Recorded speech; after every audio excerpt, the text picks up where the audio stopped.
ಚಿತ್ರದುರ್ಗ ಮೂಲದ ರೇಣುಕಾಸ್ವಾಮಿ ಕೊಲೆ ಪ್ರಕರಣದಲ್ಲಿ ನ್ಯಾಯಾಲಯದಲ್ಲಿ ಆರೋಪಿಗಳಾದ ಪವಿತ್ರ ಗೌಡ, ದರ್ಶನ್ ಸೇರಿ ಉಳಿದ ಆರೋಪಿಗಳ ವಿಚಾರಣೆಗೆ ಆರಂಭದಲ್ಲೇ ವಿಘ್ನ ಎದುರಾಗಿದೆ. ಬುಧವಾರದಿಂದ ಪ್ರಕರಣದ ವಿಚಾರಣೆ ಆರಂಭವಾಗಬೇಕಿತ್ತು. ಆದರೆ ಇದಕ್ಕೂ ಮೊದಲೇ ದರ್ಶನ್ ಪರ ವಕೀಲ ಸುನೀಲ್ ಆಕ್ಷೇಪ ವ್ಯಕ್ತಪಡಿಸಿದ್ದಾರೆ. ಸುನೀಲ್ ಆಕ್ಷೇಪ ವ್ಯಕ್ತಪಡಿಸಿದ್ರಿಂದ ಡಿಸೆಂಬರ್ 17ಕ್ಕೆ ವಿಚಾರಣೆ ಮುಂದೂಡಿಕೆಯಾಗಿದೆ. ಅದರ ಡೀಟೇಲ್ಸ್ ಇಲ್ಲಿದೆ.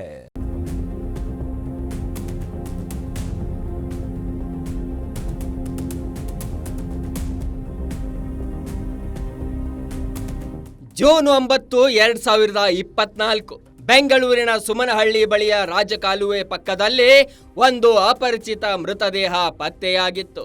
ರಾಜಕಾಲುವೆ ಬಳಿ ಇದ್ದ ಅಪಾರ್ಟ್ಮೆಂಟ್ ಸೆಕ್ಯೂರಿಟಿ ಗಾರ್ಡ್ ಅಪರಿಚಿತ ಶವದ ಕುರಿತು ಪೊಲೀಸರಿಗೆ ಮಾಹಿತಿ ನೀಡಿದ್ದ. ಪೊಲೀಸರ ತನಿಖೆಯಲ್ಲಿ ಹೊರಬಂದ ಸತ್ಯ ಕೇಳಿ ಸ್ವತಃ ಪೊಲೀಸರೇ ಶಾಕ್ ಆಗಿದ್ರು.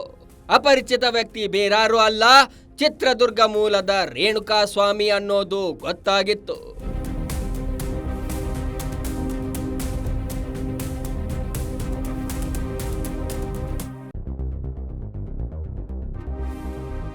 ರೇಣುಕಾಸ್ವಾಮಿ ಕೊಲೆಗೆ ಕಾರಣ ಪವಿತ್ರ ಗೌಡ, ದರ್ಶನ್ ಅನ್ನೋ ವಿಚಾರ ತಿಳಿದ ಬಳಿಕ ಪೊಲೀಸರಿಗೆ ದೊಡ್ಡ ಶಾಕ್ ಆದಿತ್ತು.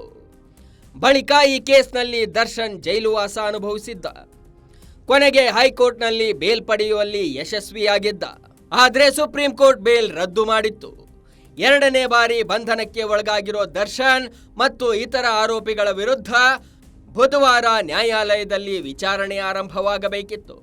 ಆದರೆ ವಿಚಾರಣೆಗೂ ಮೊದಲೇ ದರ್ಶನ್ ಪರ ವಕೀಲ ಸುನೀಲ್ ಆಕ್ಷೇಪ ವ್ಯಕ್ತಪಡಿಸಿದ್ದಾರೆ. ಪ್ರಾಸಿಕ್ಯೂಷನ್ ನಿರ್ಧಾರಕ್ಕೆ ದರ್ಶನ್ ಪರ ವಕೀಲರ ಆಕ್ಷೇಪ.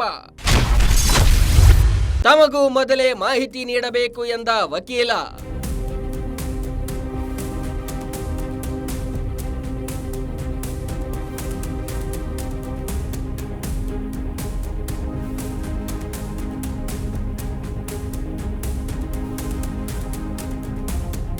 ರೇಣುಕಾಸ್ವಾಮಿ ಕೊಲೆ ಪ್ರಕರಣಕ್ಕೆ ಸಂಬಂಧಿಸಿದಂತೆ 64ನೇ ಸಿಟಿ ಸಿವಿಲ್ ಕೋರ್ಟ್ನಲ್ಲಿ ಬುಧವಾರದಿಂದ ವಿಚಾರಣೆ ಆರಂಭವಾಗಬೇಕಿತ್ತು. ಇದಕ್ಕೆ ಸರ್ಕಾರದ ಪರ ವಕೀಲರು ಎಲ್ಲ ಸಿದ್ಧತೆ ಮಾಡಿಕೊಂಡಿದ್ರು. ಕೆಲ ಸಾಕ್ಷಿಗಳು ರೇಣುಕಾಸ್ವಾಮಿ ತಂದೆ ತಾಯಿಯ ಸಾಕ್ಷ್ಯಗಳನ್ನು ಆಧರಿಸಿ ವಿಚಾರಣೆ ಶುರು ಮಾಡಲು ಪ್ರಾಸಿಕ್ಯೂಷನ್ ನಿರ್ಧಾರ ಮಾಡಿತ್ತು. ಆದರೆ ಪ್ರಾಸಿಕ್ಯೂಷನ್ ನಿರ್ಧಾರಕ್ಕೆ ದರ್ಶನ್ ಪರ ವಕೀಲ್ ಸುನೀಲ್ ಆಕ್ಷೇಪ ವ್ಯಕ್ತಪಡಿಸಿದ್ದಾರೆ. ಪ್ರಾಸಿಕ್ಯೂಷನ್ ಮೊದಲು ಯಾರ್ಯಾರನ್ನ ಕೋರ್ಟ್ ಮುಂದೆ ಹಾಜರುಪಡಿಸುತ್ತೇವೆ ಅನ್ನೋ ಕುರಿತು ನಮಗೆ ಮೊದಲೇ ಮಾಹಿತಿ ನೀಡಿಲ್ಲ. ನಾವು ಕೂಡ ವಿಚಾರಣೆಗೆ ತಯಾರಾಗಬೇಕು. ತಯಾರಾಗದೆ ಕೋರ್ಟ್ನಲ್ಲಿ ವಾದ ಮಂಡಿಸಲು ಸಾಧ್ಯವಿಲ್ಲ ಅಂತ ಆಕ್ಷೇಪ ವ್ಯಕ್ತಪಡಿಸಿದ್ರು.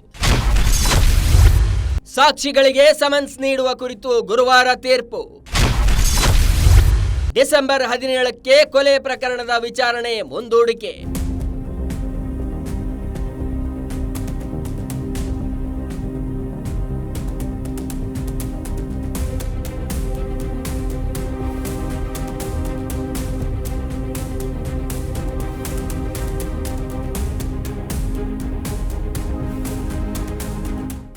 ದರ್ಶನ್ ಪರ ವಕೀಲ ಸುನೀಲ್ ಆಕ್ಷೇಪಗಳನ್ನು ಕೋರ್ಟ್ ಪುರಸ್ಕರಿಸಿದೆ. ವಿಚಾರಣೆ ವೇಳೆ ಸಾಕ್ಷಿಗಳ ಪಾಟಿ ಸವಾಲು ಮಾಡಲು ವಕೀಲರು ತಯಾರಾಗಬೇಕು ಅನ್ನೋ ಅಂಶವನ್ನ ಕೋರ್ಟ್ ಪುರಸ್ಕರಿಸಿದೆ. ದರ್ಶನ್ ಪರ ವಕೀಲ ಸುನೀಲ್ ವಾದ ಮತ್ತು ಪ್ರಾಸಿಕ್ಯೂಷನ್ ಪ್ರತಿವಾದವನ್ನ ಆಲಿಸಿದ ನ್ಯಾಯಾಲಯ ಮೊದಲು ಯಾರಿಗೆ ಸಮನ್ಸ್ ನೀಡಬೇಕು ಅನ್ನೋ ಕುರಿತು ಡಿಸೆಂಬರ್ 4ರಂದು ಅಂದ್ರೆ ಗುರುವಾರ ತೀರ್ಪು ನೀಡಲಿದೆ. ಅಲ್ಲದೆ ಕೊಲೆ ಪ್ರಕರಣ ವಿಚಾರಣೆಯನ್ನ ಡಿಸೆಂಬರ್ 17ಕ್ಕೆ ಮುಂದೂಡಿದೆ. ಗುರುವಾರ ಯಾರ್ಯಾರಿಗೆ ಸಮನ್ಸ್ ನೀಡಬೇಕು ಅನ್ನೋದನ್ನ ನಿರ್ಧರಿಸಿ ಡಿಸೆಂಬರ್ 17ರಿಂದ ಕೊಲೆ ಪ್ರಕರಣದ ವಿಚಾರಣೆ ಶುರುವಾಗಲಿದೆ.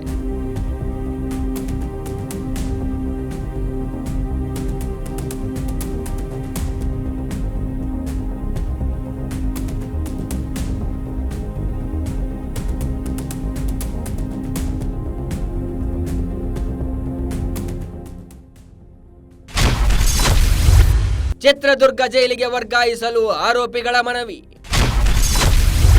ವಿಡಿಯೋ ಕಾನ್ಫರೆನ್ಸ್ ಮೂಲಕ ದರ್ಶನ್ ಪವಿತ್ರ ಹಾಜರು.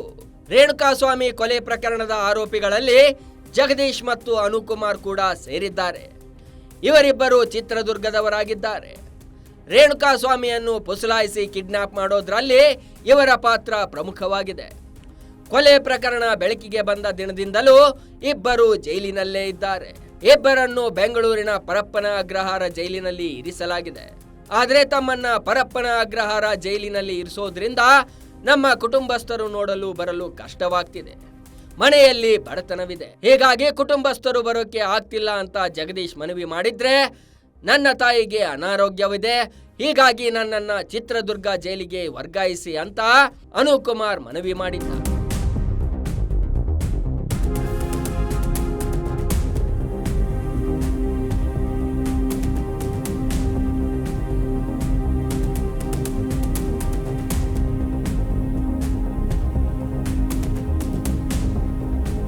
ಚಿತ್ರದುರ್ಗ ಜೈಲಿಗೆ ವರ್ಗಾಯಿಸಿ ಅಂತ ಜಗದೀಶ್ ಅನುಕುಮಾರ್ ಇಬ್ಬರೂ ಮನವಿ ಮಾಡಿದ್ರು. ಇಬ್ಬರ ಮನವಿಯನ್ನು ಆಲಿಸಿದ ನ್ಯಾಯಾಲಯ ಪ್ರಕರಣದ ವಿಚಾರಣೆ ಶುರುವಾಗುವ ಹಂತಕ್ಕೆ ಬಂದು ಮುಟ್ಟಿದೆ. ಕೊಲೆ ಪ್ರಕರಣದಲ್ಲಿ ಪ್ರಮುಖ ಸಾಕ್ಷಿಗಳ ವಿಚಾರಣೆ ಮುಗಿಯುವವರೆಗೂ ನಿಮ್ಮನ್ನ ಚಿತ್ರದುರ್ಗ ಜೈಲಿಗೆ ವರ್ಗಾಯಿಸಲು ಸಾಧ್ಯವಿಲ್ಲ ಅಂತ ಹೇಳಿದೆ. ಇಬ್ಬರ ಆರೋಪಿಗಳ ಮನವಿಯನ್ನ ತಿರಸ್ಕರಿಸಿದ್ದಾರೆ.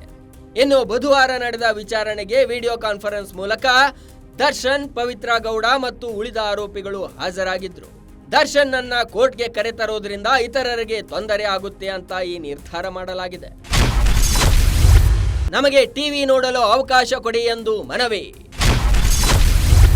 ಜೈಲಿನಲ್ಲಿ ಟಿವಿ ವ್ಯವಸ್ಥೆ ಮಾಡಲು ನ್ಯಾಯಾಲಯ ಆದೇಶ.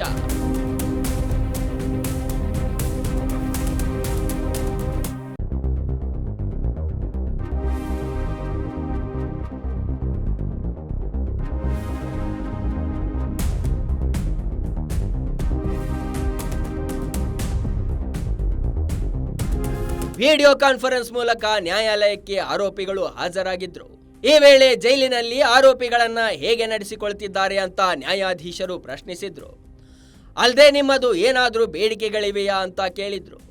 ಈ ವೇಳೆ ದರ್ಶನ್ ಸೇರಿದಂತೆ ಎಲ್ಲ ಆರೋಪಿಗಳು ಜೈಲಿನಲ್ಲಿ ಕಾಲ ಕಳೆಯಲು ಸಮಸ್ಯೆಯಾಗ್ತಿದೆ, ಸುಮ್ಮನೆ ಒಂದೆಡೆ ಕುಳಿತಿರೋ ಕಾರಣ ತಲೆ ಕೆಟ್ಟು ಹೋಗ್ತಿದೆ, ಹೀಗಾಗಿ ನಮಗೆ ಟಿವಿ ನೋಡಲು ಅವಕಾಶ ಮಾಡಿಕೊಡಿ ಅಂತ ಮನವಿ ಮಾಡಿದ್ರು. ಆರೋಪಿಗಳ ಮನವಿಯನ್ನು ಕೋರ್ಟ್ ಪುರಸ್ಕರಿಸಿದ್ದು, ಜೈಲಿನಲ್ಲಿ ಟಿವಿ ನೋಡಲು ಅವಕಾಶ ಮಾಡಿಕೊಡಿ ಅಂತ ಜೈಲಾಧಿಕಾರಿಗಳಿಗೆ ಆದೇಶಿಸಿದೆ. ಜೈಲಿನಲ್ಲಿರೋ ದಾಸನಿಗೆ ಶುರು ಮತ್ತೊಂದು ಸಂಕಷ್ಟ. ಅಯ್ಯನ ಮನೆಯಲ್ಲಿ ಸಿಕ್ಕ 82 ಲಕ್ಷ ರೂಪಾಯಿ ಐಟಿಗೆ.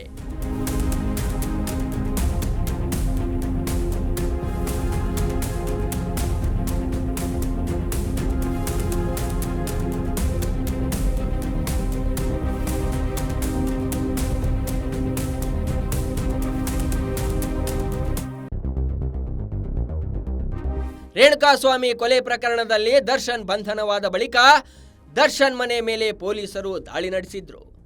ಈ ವೇಳೆ ಹಲವಾರು ಸಾಕ್ಷ್ಯಗಳನ್ನು ಪೊಲೀಸರು ವಶಕ್ಕೆ ಪಡೆದಿದ್ರು.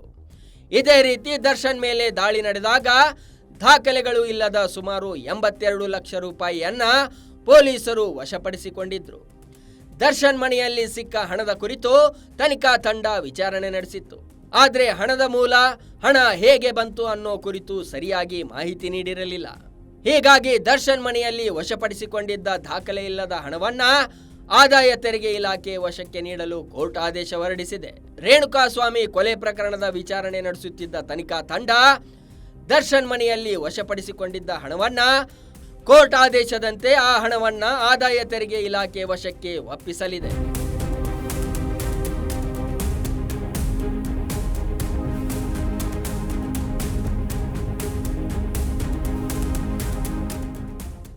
ನ್ಯಾಯಾಲಯದಲ್ಲಿ ರೇಣುಕಾಸ್ವಾಮಿ ಕೊಲೆ ಪ್ರಕರಣದ ವಿಚಾರಣೆಗೆ ಆರಂಭದಲ್ಲೇ ವಿಘ್ನ ಎದುರಾಗಿದೆ. ಪ್ರಾಸಿಕ್ಯೂಷನ್ ಮಾಡಿಕೊಂಡಿದ್ದ ತಯಾರಿಗೆ ದರ್ಶನ್ ಪರ ವಕೀಲ ಸುನೀಲ್ ಆಕ್ಷೇಪ ವ್ಯಕ್ತಪಡಿಸಿದ್ದಾರೆ.